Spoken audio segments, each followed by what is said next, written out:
Happy Tuesday! Today we're going to read the next two chapters in the Magic Treehouse, Dolphins at Daybreak. Yesterday, when we left off, Jack and Annie had gotten into the submarine, and the submarine started going down into the ocean. Let's find out what happens today. Chapter 3, The Mini Sub. "You've really done it now, Annie," said Jack. Sorry, but look out the window," Annie said. "Look."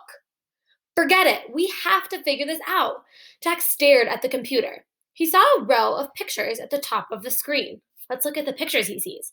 I see a starfish, a book, and then some ocean waves. "What did you do?" he asked.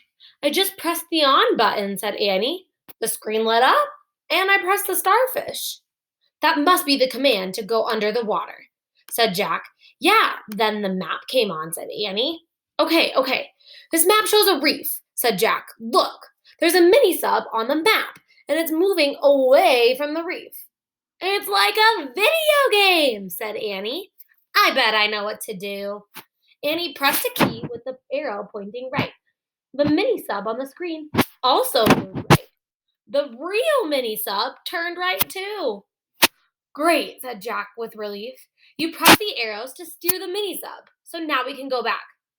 "Oh, no, not right away," said Annie. "It's so beautiful down here." "We have to get back to the reef," said Jack. His eyes were still glued to the computer screen. "What if the owners find out it's gone?" "Look out the window," said Annie. "Just for one teeny second."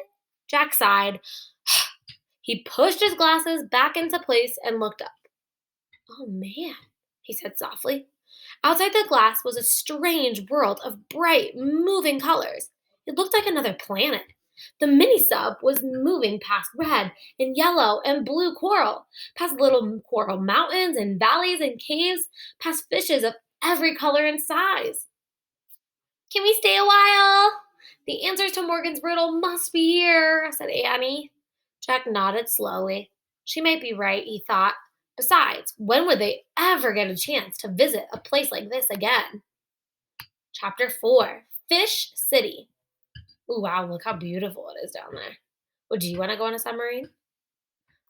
So there were fish everywhere, floating over the swaying seagrass, eating on the white sandy bottom, peeping out of coral caves. Some kinds of coral looked like big blue fingers or lacy fans. Others looked like deer antlers or lettuce leaves or mushrooms or trees. Jack pulled out his book and read. Coral reefs are only found in warm tropical waters. Nearly 5,000 different species of fish live around coral reefs in the Indian and Pacific Oceans. Jack pulled out his pencil and notebook and started to write a list. Coral reef research. Warm water. Over 5,000 kinds of fish. "Look," said Annie. The sub floated past a huge starfish, then a pink jellyfish, then a blue seahorse. Jack added to his list. Starfish, jellyfish, seahorses. "What is that?" said Annie. Jack saw a creature that looked like a giant pancake with a long tail. "A stingray," said Jack. He put that on his list as well. Stingray. "And that?" said Annie. She pointed to the biggest shell Jack had ever seen. It was as big as a footstool. "I'll have to check on that one," said Jack. He turned the pages of the ocean book.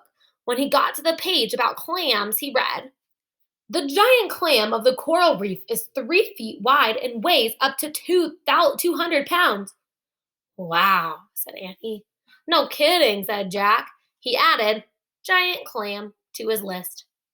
"Dolphins!" Annie cried. Jack looked up. 2 dolphins were peering in the window. They tapped their noses against the glass. Ooh, you can see a picture of that right here. How cool. Their eyes were bright. They seemed to be smiling. Jack laughed. "It's like we're in a fish tank and they're looking at us," he says. "Their names are Suki and Sam," said Annie. "Sister and brother." "You're nuts," said Jack. "Here's a kiss for you, Suki." She pressed her lips up against the glass as if she were kissing the dolphin's nose. "Oh, brother," said Jack. But the dolphin opened her mouth and tossed her head. She seemed to be laughing. Hey, I know the answer to the riddle. Dolphins, said Annie. They're gray and plain, but they have great beauty inside. You forgot the rough as a rock part, said Jack. Dolphin skin looks really smooth and slippery. All right, said Annie. The dolphin flipped their tails and they swam into the light blue water. Wait, don't go, called Annie. Suki! But the dolphins were gone. It's time for us to go too, said Jack. He was afraid someone might be looking for the mini sub. But we haven't solved the riddle, said Annie. Jack studied the bright underwater world. I don't see the answer, he said. There's nothing plain at all out here. Then maybe the answer's in the mini sub, said Annie. They looked around the tiny place. I'll check the computer, said Jack. He studied the row of pictures on the screen. He pressed the book picture. The word ship log flashed onto the screen. Okay, that's where we're stopping today. I want you to think what was the most important part about what we read. Let's go back and even look at some of the pictures to help us figure this out. Where are Jack and Annie right now? Are they on land anymore? No way. They're underwater. And what animals have they seen? They saw some jellyfish and stingrays and a clam, and then they also saw my favorite, the dolphins. All right, friends, when you think you have a summary that you want to write in your brain, go ahead and go to the writing video to watch what to do next. Have fun.